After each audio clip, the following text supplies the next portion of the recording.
Dear students, welcome to week 5.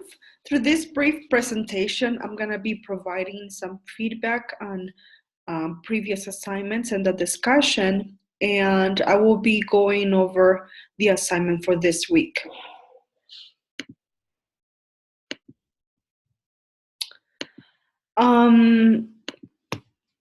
So I had the opportunity to grade your social justice response paper, and Clark, she had the opportunity to grade the discussion from last week.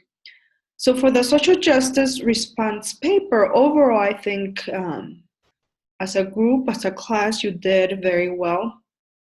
The majority of you discussed what you agreed or disagreed with the authors, and you stated your own position on the topic. And you also integrated your personal experience and professional experience with current events.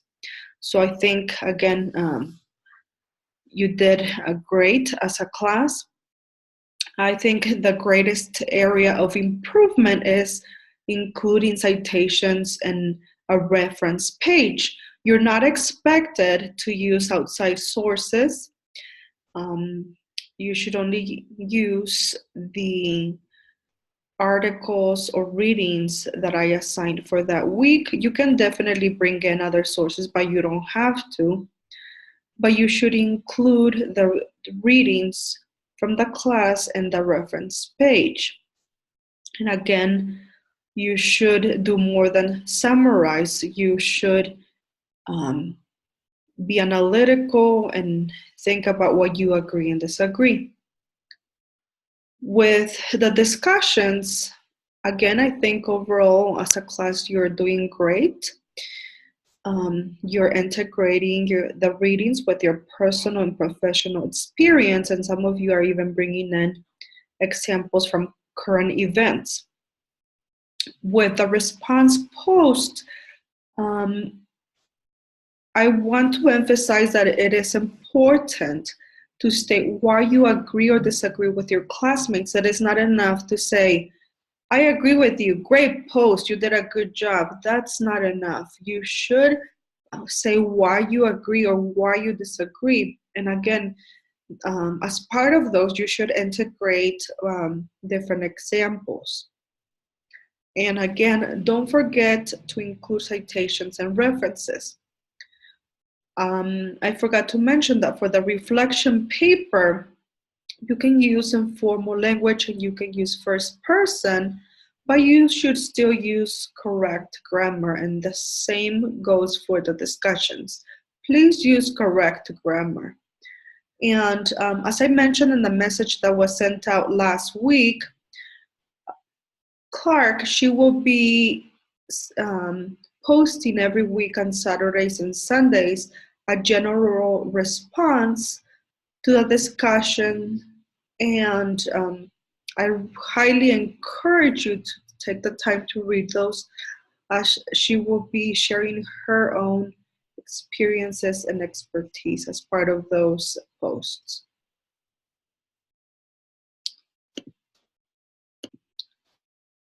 This week, you will have to write another response paper, and this particular paper focuses on social justice as an ecological matter, and it should be based on both readings, but you should only write one paper. Again, you should use APA style, and it is critical for you to say why or how you agree or disagree with the authors and state your own position.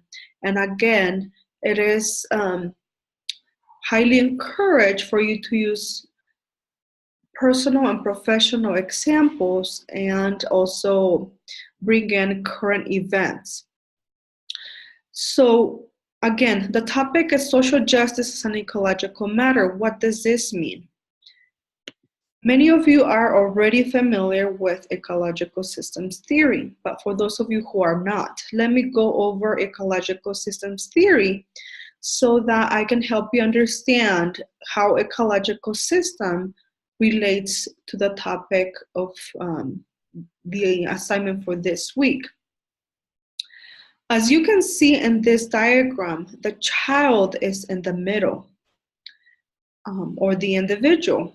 And the microsystems are those most immediate individuals that the child interacts with. So in this case, it is the immediate family. It can be the parents or grandparents, the school, child care center, neighborhood play area.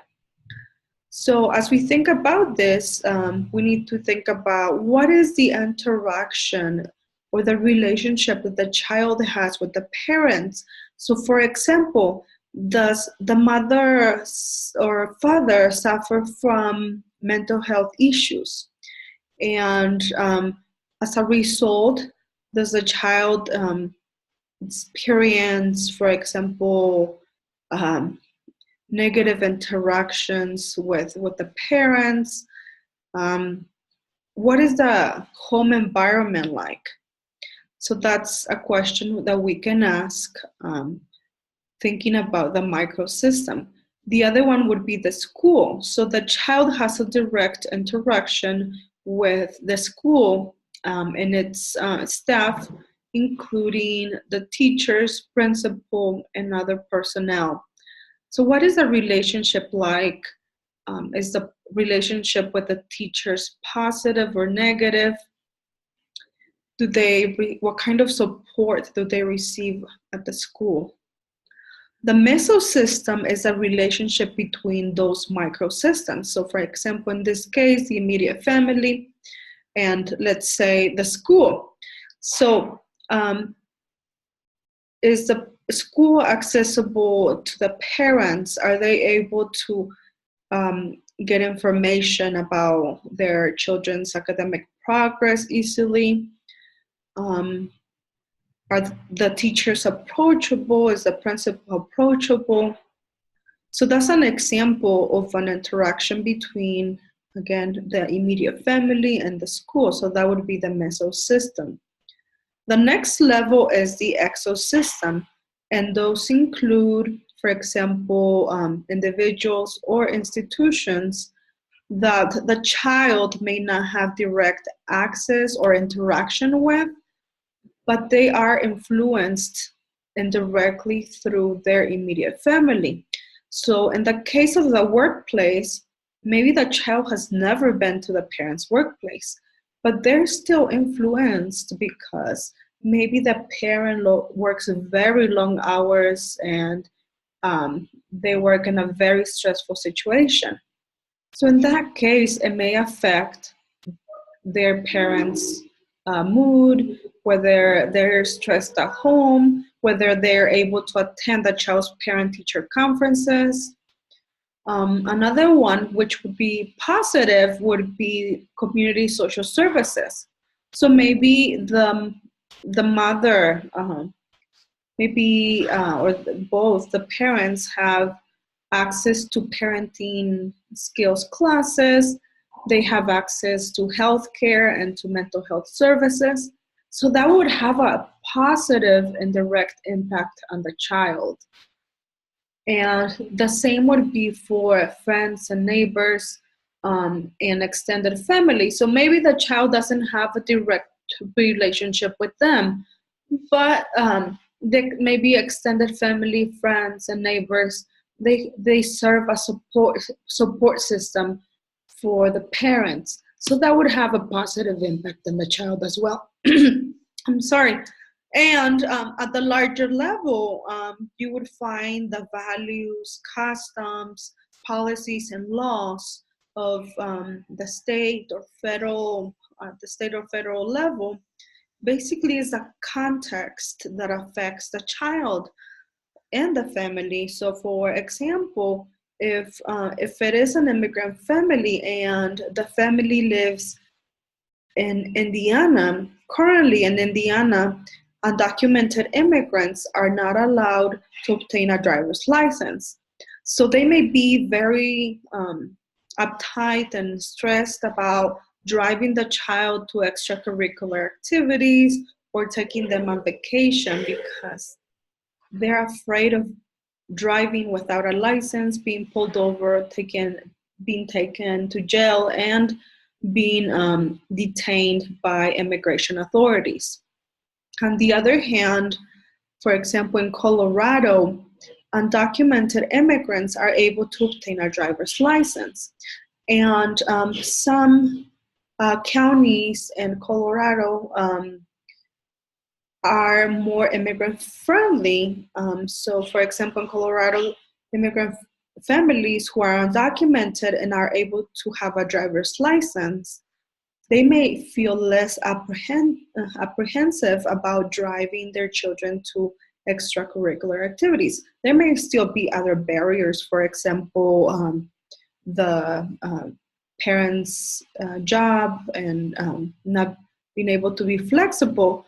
But in regards to that specific policy of driver's license, the parent may feel more safe driving. And the same goes for other policies. So, for example, at the federal level, with the current administration, for example, how have those policies changed in terms of families having access to different types of social services and programs that may affect children and families who live in poverty?